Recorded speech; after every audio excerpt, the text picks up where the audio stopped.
Selamünaleyküm. Herkesin günü hayrola. Hatice ile dikişe dair hoş geldiniz.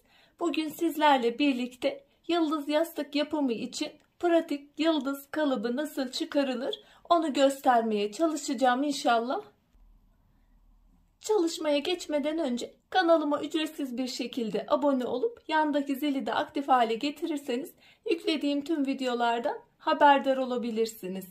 Ayrıca bizi Instagram'dan Hatice ile hesabından da takip edebilirsiniz. Oradan da isteklerinizi ulaştırabilirsiniz. Elimizden geldiği kadar yardımcı olmaya çalışıyoruz. Ayrıca videoları da beğenerek bana da destekte bulunabilirsiniz. Şimdi çizimiyle başlayalım. İlk yıldızımız için, minyatür yıldızımız için A4 kağıdı kullanıyorum.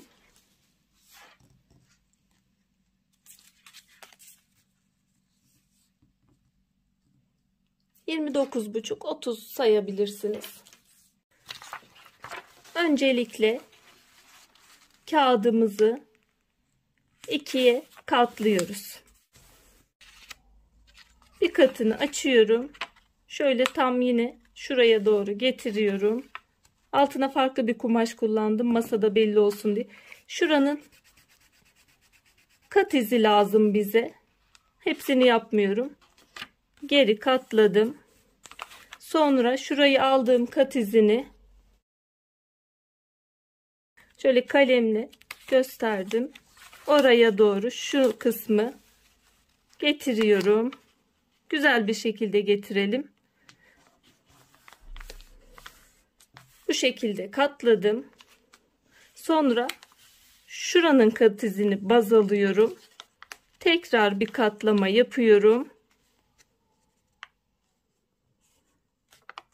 Bu şekilde katlıyorum ve bu kısımlarında izlerini, işaretlerini almış oluyorum. Şu kısmı da şurayı arkaya doğru şurayla baz alıyorum.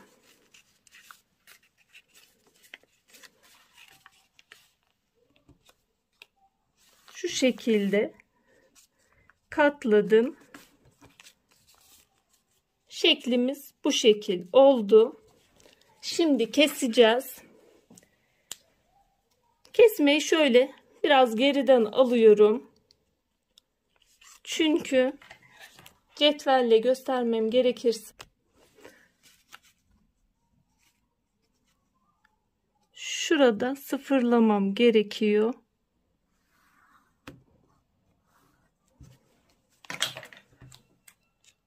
Bu şekilde kesiyorum.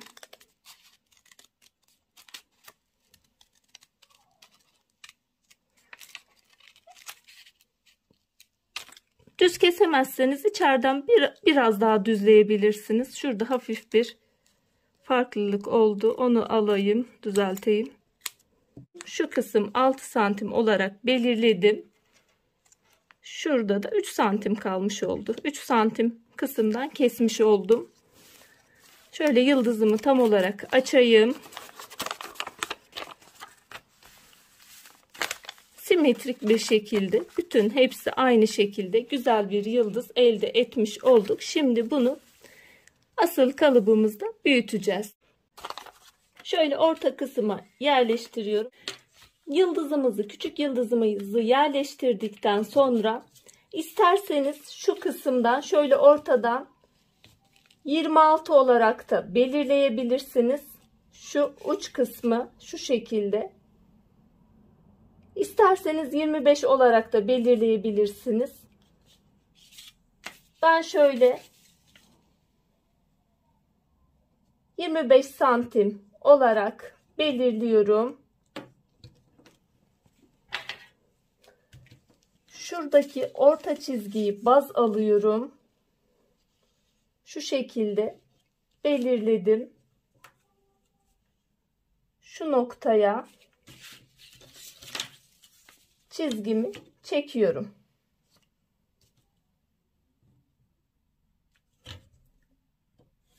Şu kısmı uzatmış oldum. Şu ara kısımları da yine orta çizgiden baz alıyorum.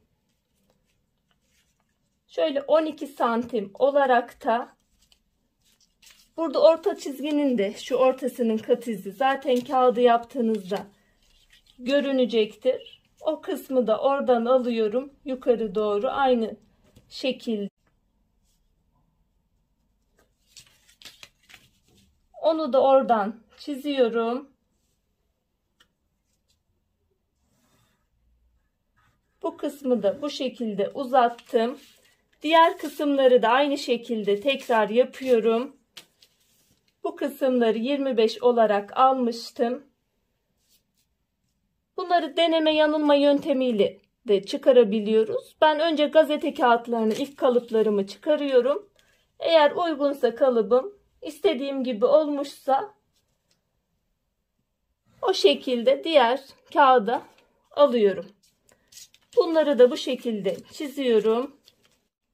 Bu kısmı 12 olarak almıştım.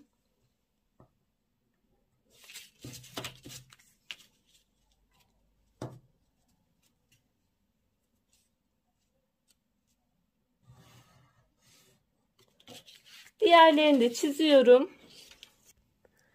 Bu çizgilerin, ara çizgilerin uzun çizgileri çizdikten sonra şimdi bunları birleştireceğim. Şu şekilde şöyle göstereyim. Çizdiğim çizgileri birbirine bağlıyorum.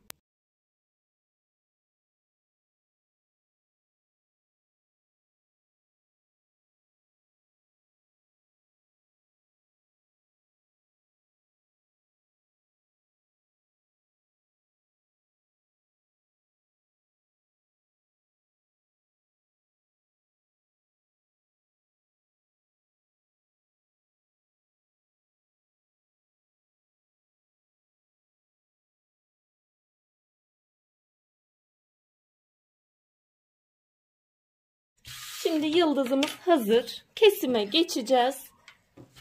Dış çizgilerden kesiyorum.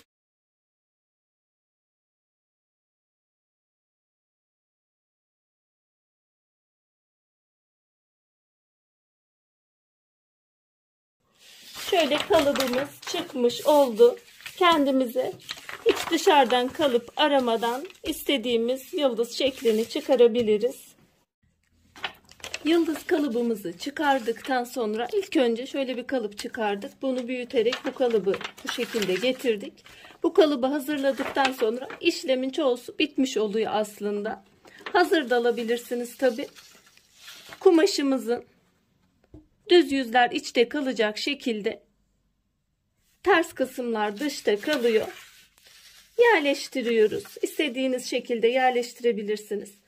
Tabi kumaşı daha iyi değerlendirmek için şöyle uç kısma yerleştiriyorum. Yerleştirdikten sonra çiziyoruz.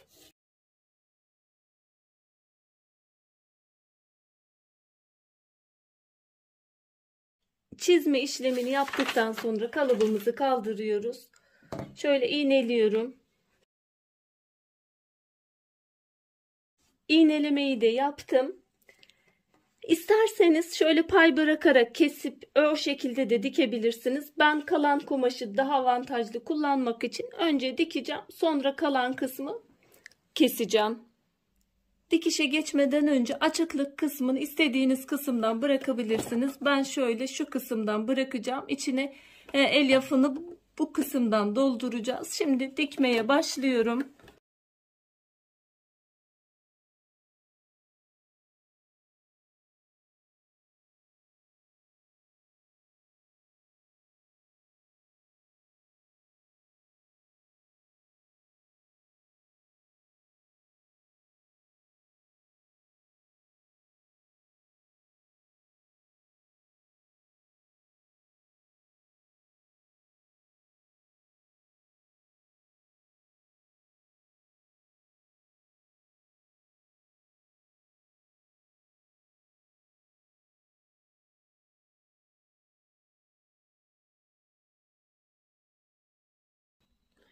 Dikim işlemini bitirdikten sonra şurada şu kadar kısım bıraktık geçirmek için. Şimdi kenarlarından keseceğim.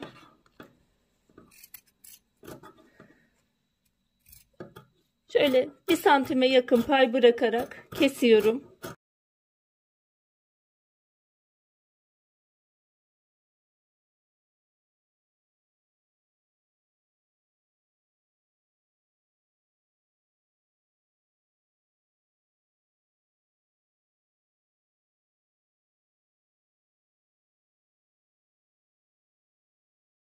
Şu kısımları dikişi kesmemek şartıyla geri dönmesi için, kolaylaştırmak için. Bir de şuradaki kısımları, fazlalıklarını alıyoruz. Bıraktığımız kısımdan döndürüp dikişlerini açacağız. Sonra elyafını dolduracağız. Bitirmiş olacağız. Şöyle uç kısımları da makas yardımıyla veya herhangi bir şey yardımıyla çıkaralım. Şimdi şuradaki dikişleri açacağız. Ben genellikle bütün dikişlerimi ütü yapıyorum. Ütüyle daha da güzel olacaktır. Şöyle açık bıraktığım kısımdan doldurmaya başladım. Şu şekilde dolduruyorum. Şu uç kısımları da bir kalemle, herhangi bir cisimle uç kısımları da tam dolduralım.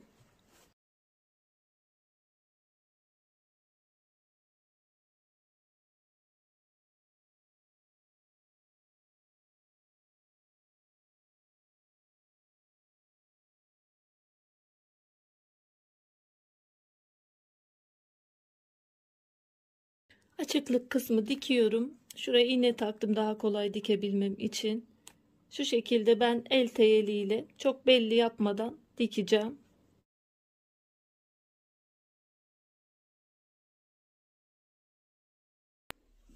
Yıldız yastığımızı bitirmiş olduk. Kapatma işlemini de yaptım. İster makinede dikin, ister el teyeliyle bir kapatın. Bu şekilde oldu. Kalıbını da kendimiz çizmiştik. Önce küçük pratik kalıp çıkarma yapmıştık. Sonra da bunu büyüterek ölçülerle bu şekilde büyük kalıp elde edip sonra kalıbımızı oluşturduktan sonra zaten dikim aşamaları çok kolay. Umarım faydalı bir video olmuştur. Şimdiden yapmak isteyen, denemek isteyen arkadaşlara kolaylıklar diliyorum. Allah'a emanet olun. Hoşça kalın, sağlıcakla kalın.